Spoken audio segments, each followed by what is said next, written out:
ఈరోజు మన ధ్యాన భాగం కొరింథీయులకు రాసిన మొదటి పత్రిక 3వ అధ్యాయం మొదటి వచనం నుండి. సహోదరులారా, ఆత్మ సంబంధులైన మనుషులతో మాట్లాడినట్లు నేను మీతో మాట్లాడలేకపోతిని. శరీర సంబంధులైన మనుషులే అనియు క్రీస్తునందు పసిబిడ్డలే అనియు మీతో మాట్లాడవలసి వచ్చును. అప్పటిలో మీకు బలము చాలకపోయినందున పాలతోనే మిమ్మును పెంచితిని గాని అన్నముతో మిమ్మును పెంచలేదు. మీరింకను శరీర సంబంధులై ఉండుట వలన ఇప్పుడును మీరు బలహీనులై ఉన్నారు కారా? మీలో అసూయయు కలహమును ఉండగా మీరు శరీర సంబంధులై మనుష్య రీతిగా నడుచుకుని వారు కారా? దేవునికి స్తోత్రం. పరిశుద్ధ బైబిల్ గ్రంథంలో అపోస్తులుడైనటువంటి పౌలు గారు కొన్ని సంఘములకు ఒక పత్రికనే వ్రాశాడు. కొన్ని సంఘములకు అవసరతను బట్టి 2 పత్రికలు వ్రాశాడు. కొరింథీయులకు, దెసలోనికయులకు, మరి వ్యక్తిగత పత్రికలలో తిమోతికి, అట్లా పౌలు గారు 2 పత్రికలు కొన్ని సంఘాలకు వ్రాయటం, ఒక్క పత్రిక వ్రాయటాన్ని మనం గమనిస్తాం. కొరింథీయులకు పౌలు గారు 2 పత్రికలు వ్రాయాల్సి వచ్చింది. ఇంకా చెప్పాలంటే 3వ పత్రిక కూడా వ్రాశాడు, అది చేర్చబడలేదు. అయితే ఈ మొదటి పత్రికలో ఏం చెప్తున్నాడు? సహోదరులారా, విశ్వాసులారా, సంఘస్థులారా, దేవుని బిడ్డలారా, ఆత్మ సంబంధులైన మనుషులతో మాట్లాడినట్లు నేను మీతో మాట్లాడలేకపోతున్నాను. దానికి కారణము తెలియజేస్తూ ఉన్నాడు. వీరిని గురించి దైవ గ్రంథంలో మనం చూస్తే 12వ అధ్యాయం 3వ వచనంలో వీరు ఒక్క ఆత్మయందు బాప్తిస్మము పొందిన వారు అని చెప్పబడ్డారు. 3వ అధ్యాయం 16వ వచనంలో ఇదే పత్రికలో మీలో దేవుని ఆత్మ నివసించుచున్నాడని మీరు ఎరుగరా అంటాడు. అంటే మీరు దేవుని ఆత్మ కలిగిన వారు, మీరు ఒక ఆత్మ యందు బాప్తిస్మం పొందారు అని వీరికి తెలియజేస్తున్నాడు. అయినప్పటికీ కూడా వీరితో ఏం మాట్లాడుతున్నాడంటే, ఆత్మ సంబంధులైన మనుషులతో మాట్లాడినట్లు నేను మీతో మాట్లాడలేకపోతున్నాను. శరీర సంబంధులైన మనుషులే అనియు అంటున్నాడు. అంటే ప్రకృతి సంబంధమైన మనుషులు మాత్రం కాదు, వీరు దేవుని ఆత్మ కలిగిన వారు, మారు మనసు పొందిన వారు, క్రొత్తగా జన్మించిన వారు, రక్షించబడిన వారు, వాస్తవానికి దేవుని ఆత్మ కలిగిన వారు.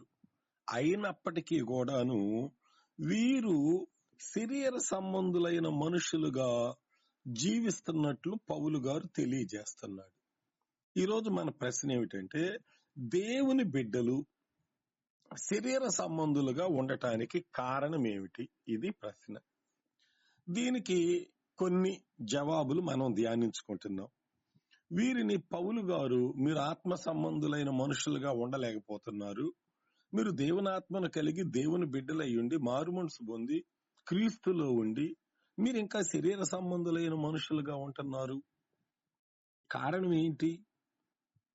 శరీర సంబంధులైన మనుషులుగా ఉండటానికి మొదటి కారణం, వీరు ఆత్మలో ఎదగనందున శరీర సంబంధులైన మనుషులుగా ఉంటున్నారు. ఆత్మలో ఎదుగుదల కావాలి. ఎఫెసీయులకు రాసిన పత్రిక 4వ అధ్యాయం ఏం తెలియజేస్తా ఉన్నది? ఎఫెసీయులకు రాసిన పత్రిక 4వ అధ్యాయము 4వ వచనంలో చూస్తే, అందువలన మనం ఇక మీదట పసిపిల్లలమై ఉండి మనుషుల మాయోపాయముల చేత వంచనతోనూ తప్పు మార్గమునకు లాగు కుయుక్తితోనూ గాలికి కొట్టుకొని పోవునట్లు కల్పింపబడిన ప్రతి ఉపదేశమునకు ఇటు అటు కొట్టుకొని పోవచ్చు అలల చేత ఎగరగొట్టబడిన వారమైనట్లుండక ప్రేమ కలిగి సత్యము చెప్పుచు క్రీస్తు వలె ఉండుటకు మనము అన్ని విషయములలో ఎదుగుదము. మనము పసిపిల్లలమై ఉండవద్దు. మనం పసిపిల్లలమై ఉంటే మనుషుల మాయోపాయముల చేత, వంచనల చేత, తప్పు మార్గమునకు లాగు కుయుక్తి చేత, గాలికి కొట్టుకొని పోయేటట్లుగా కల్పింపబడిన ఉపదేశమునకు ఇటు అటు కొట్టుకొని పోతాం. పసిపిల్లలు మాయలో పడిపోతారు, ఊరకనే కొట్టుకొని పోతారు. అందుకని మనం ఇక మీదట పసిపిల్లలముగా ఉండవద్దు. మరి ఎట్లుండాలి? క్రీస్తు వలె మనము జీవించటానికి అన్ని విషయములలో మనము ఎదుగుదము. ఈ ఎదుగుదల గొప్ప ఆశీర్వాదం. ఒక మామిడి చెట్టు ఎదగకపోతే నీడనివ్వదు, కలపనివ్వదు, పండ్లునివ్వదు, పేరుకి మామిడి చెట్టు ఉంటది. అట్లానే రక్షించబడిన తర్వాత ఎదుగుదల అవసరము అంటాడు. అందుకని ఈ ఎఫెసీయులకు రాసిన పత్రికలో పరిశుద్ధులు సంపూర్ణులగుటకు, వారి పరిశుద్ధులే, వారి దేవుని బిడ్డలే, వారు మారుమనసు పొందిన వారే, వారు దేవుని ఆత్మ కలిగిన వారే, వారు ఇంకా సంపూర్ణతలోకి రావాలి. అంటే వారు ఎదగవలసిన వారై ఉండారు అని. ఆత్మలో ఎదగాలి, దైవ భక్తిలో ఎదగాలి, అనుభవంలో ఎదగాలి. ఈ ఎదుగుదల కావాలి. కనుక ఆత్మలో ఎదగనందున కొందరు వారు దేవుని బిడ్డల యుండి కూడా శరీర సంబంధులుగా జీవించటం అనేది జరుగుతున్నట్లు దేవుని వాక్యం తెలియజేస్తుంది. వీరిని గురించి 3వ అధ్యాయంలో క్రీస్తులో ఇంకా మీరు పసిబిడ్డలే అని చెప్పాడు. క్రీస్తులో ఇంకా వీరు పసిబిడ్డలే అని చెప్పాడు. రెండవది, మీకు బలము జాలలేదు అన్నాడు. అంటే వీళ్ళు బలహీనులు. మూడవది, మిమ్మల్ని పాలతో పెంచాను అన్నాడు. అంటే భోజనం తినటానికి తగిన ఆ బలము, ఆ వయస్సు లేనివారు. కనుక నేను మిమ్మల్ని అన్నంతో పెంచలేదు అని అంటాడు. భోజనంతో పెంచలేకపోయాను ఎందుకంటే మీరు పసిబిడ్డలే అని. మీకు బలం లేదు అంటాడు, బలహీనులు అంటాడు. మీరు అద్భుత వాక్యం అన్నంతో పెంచటం అంటే మీకు మంచి అద్భుతమైన మర్మములతో కూడిన వాక్యం చెప్తే మీకు అర్థం కాదు, మీరు జీర్ణం చేసుకోలేరు. ఏదో మీకు సింపుల్ వాక్యం, సువార్త అక్కడ ఇక్కడ స్వస్థతలు చెప్తే సరే, పత్రికలు అర్థం కావు, లోతైన విషయాలు అర్థం. యేసు ప్రభు కూడా అన్నారు, ఇప్పుడు నేను చెప్పే మీకు అర్థం కావు, పరిశుద్ధాత్ముడు వచ్చినప్పుడు మిమ్మల్ని సర్వసత్యంలోకి నడిపిస్తాడు అని చెప్పి. కనుక ఇక్కడ ఈ కొరింథీ సంఘస్థులు ఆత్మ కలిగిన వారు ఉండి కూడా దేవుని ఆత్మ వారిలో ఉండి ఆత్మ బాప్తిసం ముందు పసిపిల్లలుగా ఉండటానికి, వారు పసిపిల్లలుగా ఉండటం ద్వారా శరీర సంబంధులైన మనుషులుగా జీవిస్తూ ఉన్నారని చూస్తాం. హెబ్రీ పత్రికలో కూడా 5వ అధ్యాయం 13వ వచనంలో పాలు త్రాగు ప్రతివాడు శిశువే అన్నాడు పౌలు గారు. నీతి వాక్య విషయంలో అనుభవం లేని వారు అన్నాడు. మేలు కీడుల విషయమై సాధకము చేయబడిన జ్ఞానేంద్రియములు లేనివారు అని అన్నాడు. కనుక మరి ఈ పసిపిల్లల సంగతి ఏంటి? ఈ శరీర సంబంధుల సంగతి ఏమిటి? నేను పౌలు వాడను, నేను కేపా వాడను, నేను అపుల్లో వాడను. సంకుచితమైన మనసు, ఎదగని మనసు, చిన్న మనసు, వివేచన లేని మనసు, తెలివి బుద్ధి జ్ఞానం లేని మనసు, వీళ్లలో కక్షలు భేదాలు అలగటాలు వీరి లక్షణాలు ఈ కొరింథీ సంఘములో. అందుకని 3:4 నేను పౌలు వాడను, మరి ఒకడు నేను అపుల్లో వాడను అని మీరు చెప్పుకుంటున్నారు. మీరు ప్రకృతి సంబంధులైన మనుషులలాగా మాట్లాడుకుంటున్నారు. ఇది సరికాదు. మీరు శరీర సంబంధులుగా ఉండకూడదు, ఆత్మ సంబంధులుగా ఉండాలి. ఆత్మ సంబంధి అన్నిటిని వివేచిస్తాడు, అతడు ఎవరి చేత వివేచించబడడు అని పౌలు గారు వీరిని గురించి దుఃఖపడుతూ వచ్చాడు. కనుక ఈరోజు మన ప్రశ్నలో దేవుని బిడ్డలు శరీర సంబంధులుగా ఉండటానికి కారణాలలో ఒకటి ఆత్మలో ఎదగని స్థితి. అదే శరీర సంబంధంగా జీవించటానికి మూలం. రెండవది, రోమాపత్రిక 12వ అధ్యాయము 2వ వచనాన్ని మనం గమనించినట్లయితే అక్కడ ఏమని చెప్తున్నాడు? రోమాపత్రిక 12వ అధ్యాయము 2వ వచనంలో ఈ మాటలు ఉన్నవి. మీరు లోక మర్యాదను అనుసరింపక ఉత్తమమును అనుకూలమును సంపూర్ణమునయ్యున్న దేవుని చిత్తమేదో పరీక్షించి తెలుసుకొనున్నట్లు మీ మనస్సు మారి నూతన మగుట వలన రూపాంతరము పొందుడి. ఇది కూడా రోమాలో పరిశుద్ధులకు వ్రాయబడిన పత్రిక, సంఘానికి వ్రాయబడిన పత్రిక. పౌలు గారు ఈ పత్రికలో ఏం చెప్తున్నాడు అంటే, మీరు క్రీస్తును విశ్వసించారు, మారు మనస్సు పొందారు, ప్రభువును హృదయంలో చేర్చుకున్నారు, మీ పాపములు ఒప్పుకున్నారు, అంతా బాగున్నది. కానీ ఏం చెయ్యాలంటున్నాడు? 2వ వచనంలో, ఈ లోక మర్యాదను మీరు అనుసరించకూడదు. ఉత్తమమైనది, అనుకూలమైనది, సంపూర్ణమై ఉన్న దేవుని చిత్తం ఏదో మీరు పరీక్షించాలి.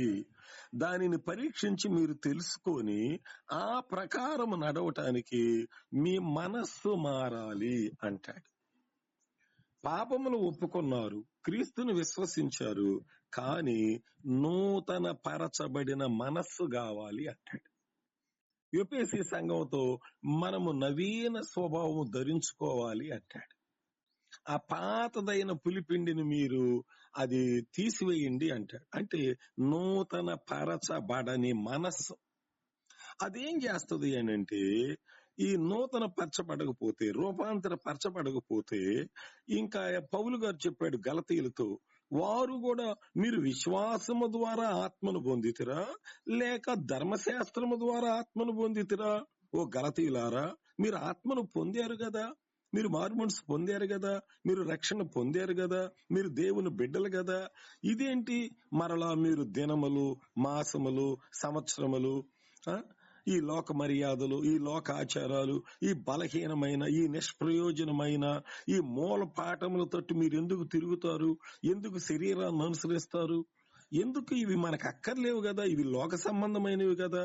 కాబట్టి నూతన పరచబడిన మనస్సు దేవుని వాక్యము ద్వారా, దేవుని ఆత్మ ద్వారా, దేవుని బిడ్డల సహవాసము ద్వారా, ఒకటి ఆత్మలో ఎదుగుట, రెండవది నూతన పరచబడినటువంటి మనస్సు కలిగి ఉండుట.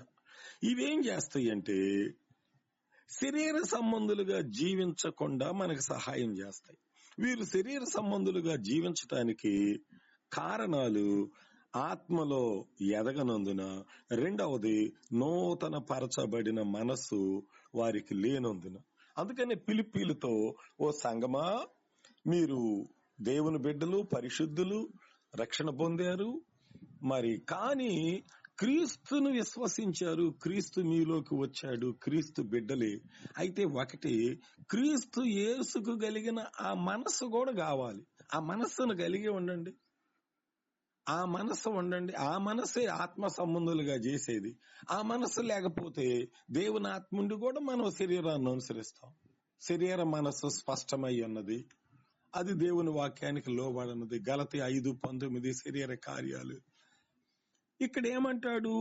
శరీరమును అనుసరించకుండా ఉండటానికి నూతన పరచబడిన మనస్సు కావాలి అనేది ఒకటి. మూడవది, కొరింథీయులకు రాసిన మొదటి పత్రిక 9:27లో, ఇతరులకు బోధించి నేను భ్రష్టుడునై పోదునేమోనని నా శరీరమును నేను నలగగొట్టుకొనుచున్నాను అంటాడు పౌలు గారు. శరీరాన్ని నలగొట్టడం ఏంటి? ఎందుకు శరీరాన్ని నలగొట్టాలి? అతడు ఆత్మలో బ్రతికిన వాడు, అతడు ఒక నూతన సృష్టి, అతడు దేవుని బిడ్డ, అతడు ఆత్మ సంబంధి. అయితే పౌలు గారు ఇక్కడ తెలియజేసేది ఏమిటంటే, నేను ఆత్మలో చచ్చిపోయాను, ఆత్మలో బ్రతికాను, కానీ శరీరంలో ఇంకా నేను చచ్చిపోలేదు, నేను ఇంకా ఆ శరీరంతోనే ఉన్నాను. అయితే ఈ శరీరమును నేను నియంత్రించాలి, జయించాలి. ఒక వ్యక్తి శరీర సంబంధిగా ఉండటానికి కారణాలలో మూడవ కారణము శరీరమును నియంత్రించలేకపోవటం. అంతే, శరీరమును నియంత్రించలేకపోవటం. కనుక నేను ఇతరులకు బోధించి శరీర విషయంలో భ్రష్టుని కాకుండా ఉండటానికి ప్రార్థన, ఉపవాసం, వాక్యదానం, దేవునితో సహవాసం, ఇవేం చేస్తాయంటే శరీరాన్ని వంచి నలగగొట్టుకుంటున్నాను అన్నాడు. శరీరాన్ని వంచుతున్నాను, శరీరాన్ని నలగొట్టుకుంటున్నాను, లేకపోతే నేను భ్రష్టుడినైపోతానేమో. కనుక ఇక్కడ మూడవది శరీర సంబంధిగా ఉండటానికి కారణాలలో ఒకటి శరీరమును నియంత్రించలేకపోవటం. దానిని నియంత్రించటానికి దేవుడు పరిశుద్ధాత్మను మనకు అనుగ్రహించాడు. కాబట్టి పరిశుద్ధాత్మ దేవుడు ఏం చేస్తాడు? మనకి సహాయం చేస్తాడు. మొదటిది ఆత్మలో ఎదగనందున, రెండవది నూతన పరచబడిన మనస్సు లేనందున, మూడవది శరీరమును నియంత్రించలేకపోవటం. ఇక నాలుగవది రోమాపత్రిక 8:12 చెప్తాడు, మీరు ఆత్మ చేత శరీర క్రియలను చంపండి అంటాడు. దేవుడు ఆత్మను ఎందుకు ఇచ్చాడు? మనల్ని పరిశుద్ధపరచడానికి, మనకు సహాయం చేయటానికి, మనలో ఉండటానికి, మనకు బోధించటానికి, మనల్ని నడిపించటానికి, మనల్ని దేవుని బిడ్డలుగా ముద్రించటానికి, మనకు మర్మములు బయలుపరచటానికి, ఏ టు జెడ్. ఇక పరిశుద్ధాత్ముడు మనకు అన్ని విధముల మన ఆత్మకి, మన ప్రాణమునకు, మన శరీరమునకు, మన భౌతిక సంబంధమైన వనరులకు, అన్ని విషయాలకు కూడా పరిశుద్ధాత్ముడు మనకు సరిపోయిన వాడు. ఆయన మనల్ని బ్రతికించేవాడు, మన శరీరాలకు స్వస్థతనిచ్చేవాడు, దేవుని మర్మములు బయలుపరిచేవాడు. కనుక ఈ ఇంద్రియ నిగ్రత కలిగిన ఆత్మ మనలో ఉన్నాడు. ఈ ఆత్మతో మనమేం చెయ్యాలి అనంటే, కొన్నిసార్లు చూసే దానిని బట్టి, వినే దానిని బట్టి శరీరములో కొన్ని పుడతా ఉంటాయి. మనోడిని కొట్టాడా వాడు? మనోడిని వాడు కొట్టాడంటారా? వాడు ఎంతరా ఒక్కింటోడు, మనం 20 ఏళ్ళోళ్ళు. మనోడిని వాడు కొట్టేదేంటి? మనం ఊరుకోకూడదు, వాడి సంగతి తేలవాలి. శరీరమే. మనం ఎంతమందివి, వాళ్ళు ఎంతమందిరా? శరీరం ఏం చేస్తుంది? విన్న దానిని బట్టి ఉద్రేకపడిద్ది, చూసేదాన్ని బట్టి ఉద్రేకపడిద్ది. శరీరంలో పుట్టే కొన్ని కోరికలు ఉంటాయి, కొన్ని ఆశలు ఉంటాయి. వాటిని బట్టి మనం నడుస్తూ ఉంటే నష్టమైద్ది. కాబట్టి శరీరంలో పుట్టేవి మంచివైనా సరే, చెడ్డవైనా సరే, చెడ్డవైతేనేమో వాటిని చంపాలి, మంచివైతేనేమో పాటించాలి. కనుక అసూయ, ద్వేషం, విరోధం, కోపం, ధనాపేక్ష, లోభత్వం, ఈ పిసినతనం, ఈ స్వార్థం, ఇవన్నీ, అందరిని ప్రేమించలేకపోవటం. కొంతమంది అయితే అసలు ఇతర డినామినేషన్ అయితే తల దించటం ఎత్తను కూడా ఎట్టరు, వందనాలు కూడా చెప్పరు. వాళ్ళు చెప్పినా పట్టించుకోకుండా పోతారు. ఇతర సేవకులతో ఏకీభవించలేకపోవటం, ప్రేమించలేకపోవటం, ఇవన్నీ శరీర క్రియలే కదా. వీటిని చంపమంటాడు. ప్రార్థనతో, ఆత్మతో, వాక్యంతో, దేవునితో సహవాసంతో, దేవుడు మనలో ఉంచిన ఆత్మతో వీటిని జయించి, వీటిని చంపి మనము ఆత్మానుసారంగా నడుచుకోవాలి. కనుక ఓ కొరింథీయులారా, మీరు శరీర సంబంధులైన మనుషులే అనియు అంటాడు. లాస్ట్ది చెప్పి ముగిస్తాను. ఒకటి, ఆత్మలో ఎదగనందున శరీర సంబంధులు. రెండవది, నూతన పరచబడిన మనస్సు లేనందున శరీర సంబంధులు.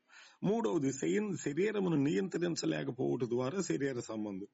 మూడవది, ఆత్మచేత శరీర క్రియలను చంపలేకపోవటం ద్వారా శరీర సంబంధులు. గలతీయులకు రాసిన పత్రిక 5:25 పౌలు గారు గలతీయులతో చెప్తాడు, మనము ఆత్మను అనుసరించి జీవించు వారి మైతిమా, ఆత్మను అనుసరించి క్రమంగా నడుచుకుంటాం. ఎందుకంటే మనం ఆత్మను అనుసరిస్తే క్రమమే. ఆత్మ పశ్చాత్తాపడమంటాడు, ఆత్మ సమాధాన పడమంటాడు, ఆత్మ తగ్గించుకోమంటాడు, ఆత్మ ప్రేమించమంటాడు, ఆత్మ ఐక్యంగా ఉండమంటాడు. ఆత్మను అనుసరించకపోతే సంకుచితమైన మనస్సు ఉంటుంది. ఆత్మను అనుసరిస్తే క్రమంగా నడుచుకుంటాం అన్నాడు. పరిశుద్ధాత్ముడు మనకు బోధిస్తా ఉంటాడు, మనతో మాట్లాడుతూ ఉంటాడు, మనల్ని నడిపిస్తూ ఉంటాడు. ఇక్కడ రెండు విషయాలు. ఆత్మ ఉండటం అని కాదు. ఇప్పుడు భర్త ఉండి కొంతమంది భర్తను అనుసరించరు, తండ్రి ఉండి కొంతమంది పిల్లలు తండ్రిని అనుసరించరు. తండ్రి లేక కాదు, ఉన్నాడు, తండ్రి చెప్పేది వినరు. తండ్రిని కలిగి ఉండి వాక్యం ఉన్నది, వాక్యం అనుసరించరు. కొంతమంది దేవుని ఆత్మ ఉన్నాడు, అనుసరించరు. ఈ అనుసరించకపోవటమే శరీర సంబంధమైన జీవితానికి దారి తీసింది. ఆత్మ లేక కాదు, వాక్యం లేక కాదు, సహవాసం. పౌలు గారు అందుకని పత్రికలన్నింటిలో దిద్దుబాటు. పత్రికల్లో పౌలు గారికి ఏడుపే. వాళ్ళంతా రక్షించబడిన వారే, వాళ్ళకి ఎంతో దిద్దుబాటు, ఎంతో ఆయన కన్నీరు గార్చుతాడు. ఏదో 1-2 సంఘాల విషయంలో సంతోషిస్తాడు, కొన్ని సంఘాల విషయంలో దుఃఖం. కనుక గలతీయులతో చెప్తాడు, మనము ఆత్మను అనుసరించి జీవించు వారిమైతేమా, ఆత్మను అనుసరించి క్రమంగా నడుచుకుంటాము అంటే. కనుక ఆత్మను అనుసరించడం ద్వారా ఆత్మ సంబంధులు అవుతారు, శరీరమును అనుసరించడం ద్వారా శరీర సంబంధులు అవుతారు. ఇక అంతే. కానీ ప్రకృతి సంబంధులు మాత్రం కాదు. ప్రకృతి సంబంధులు అసలు దేవుణ్ణే ఒప్పుకోరు. కనుక ఈ దినాల్లో సంఘాలలో పరిస్థితి చూస్తే వారు దేవుని బిడ్డలయ్యుండి కూడా ఈ శరీర సంబంధమైన విషయాలను అనుసరించి నడవటం దుఃఖకరంగా ఉంటుంది. అది విషయం. మనం శరీరమును అనుసరించుటకు అసలు శరీరానికి మనం రుణస్థులమే కావంటాడు పౌలు గారు. ఎందుకు దాన్ని అనుసరించాలి? ఏ శరీరానికి ఏమన్నా మనం బాకీ ఉంటే దేవుని కొన్నాం, బాకీ ఉంటే దేవుని కొన్నాం, ఆయన కుమారుడైన క్రీస్తు కొన్నాం, ఆయన ఆత్మకు మనం బాకీ ఉన్నాం, ఆయన వెలబెట్టాడు, కొన్నాడు, ఆయనకు రుణస్థులమే, మనం ఆయన రుణం తీర్చుకోవాలి అని అంటాడు. మనం రుణస్థులం కాదు, శరీరానుసారంగా నడచడానికి వీలు లేదంటాడు. కనుక శరీరము నుండి సంపూర్ణమైన విడుదల పొందుట ద్వారానే సంపూర్ణంగా ఆత్మ సంబంధులంగా ఉంటారు.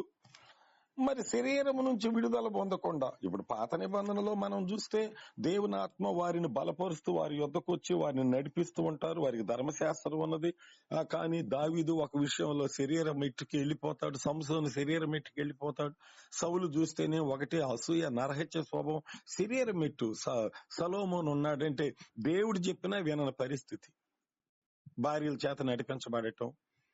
వారందరూ దేవునితో సహవాసం కలిగిన వారు, దేవుని ఆత్మ కలిగిన వారు, దేవుని స్వరం విన్నవారు, దేవుని ప్రత్యక్షత కలిగిన వారు, కృపావరాలు కలిగిన వారు. వారు శరీరాన్ని అనుసరించినందుకు శరీర పనులు చేశారు. కనుక ఆ దినాల్లోనంటే పరిశుద్ధాత్ముడు దేవుడు లేడు. పరిశుద్ధాత్మ దేవుడు ఉన్నాడు గాని నిత్యము మనిషిలో లేడు. ఆయన పని నెరవేర్చుకోవటానికి వచ్చి వారిని నింపి వారిలో ఉండి వారి ద్వారా గొప్ప కార్యాలు జరిగించి వారిని విడిచిపెట్టి వెళ్లేవాడు అని. కానీ క్రొత్త నిబంధనలో ఆయన మీ యొద్ద ఎల్లప్పుడూ ఉంటాడు, ఆయన మీతో ఉంటాడు, మీలో ఉంటాడని చెప్పాడు కదా. కాబట్టి ఇప్పుడు పరిశుద్ధాత్ముడు మనలో ఉండి, గలతీయుల్లో ఉండి, కొరింథీయుల్లో ఉండి, ఇంకా అనేక సంఘాలలో ఉండి కూడా వారు ఆత్మను అనుసరించకపోవటమే, ఎదగకపోవటమే, నియంత్రించలేకపోవటమే, నూతన పరచబడిన మనస్సు అది సంపాదించుకోకుండా రూపాంతర పొందకపోవటమే, ఆత్మను అనుసరించకపోవటమే వారు శరీర సంబంధులుగా ఉండటానికి కొన్ని కారణాలు అని దేవుని వాక్యం తెలియజేస్తా ఉన్నది. కనుక ఈ విషయాల్లో మన సంఘస్థులందరూ కూడాను కేవలము అది ఏ విషయమైనా ఆత్మను అనుసరించి ఆత్మకు లోబడి పాదాలు గడగమంటే కడగటమే, అంతే. పాదాలు గడగటానికి వయసు అడ్డం వస్తుంది, జ్ఞానం అడ్డం వస్తుంది, ధనం అడ్డం వస్తుంది, కులం అడ్డం వస్తుంది, ఏయో గోల్డ్ అడ్డం వస్తాయి. అవన్నీ శరీర సంబంధమైనవి. అవి అడ్డం వచ్చినప్పుడు ఆత్మను అనుసరించకపోతే అతడికి శరీరం అనుసరిస్తున్నాడు. అంటే దేవుడు చెప్పిన, ఆత్మ చెప్పిన, వాక్యం చెప్పిన చెయ్యకపోవటమే శరీరాన్ని అనుసరించటం. అదే ఆ దినాలలో సంఘాలలో పౌలు గారు రోదన. ఆయన ఆత్మను అనుసరించాడు, ఆయన ఆత్మ చేత బోధించబడ్డాడు. కనుక ఈ దినాలలో విశ్వాసులందరూ, సంఘస్థులందరూ, సేవకులందరూ ఆత్మను అనుసరించి నడుచుకుంటే వారందరూ ఆత్మ సంబంధులే. అప్పుడే విజయవంతమైన సేవ, విజయవంతమైన జీవితం, దేవునికి మహిమ. మన సంఘాలన్నిటికీ మనకట్టి కృప దేవుడు మనకు అనుగ్రహించి నడిపించును గాక.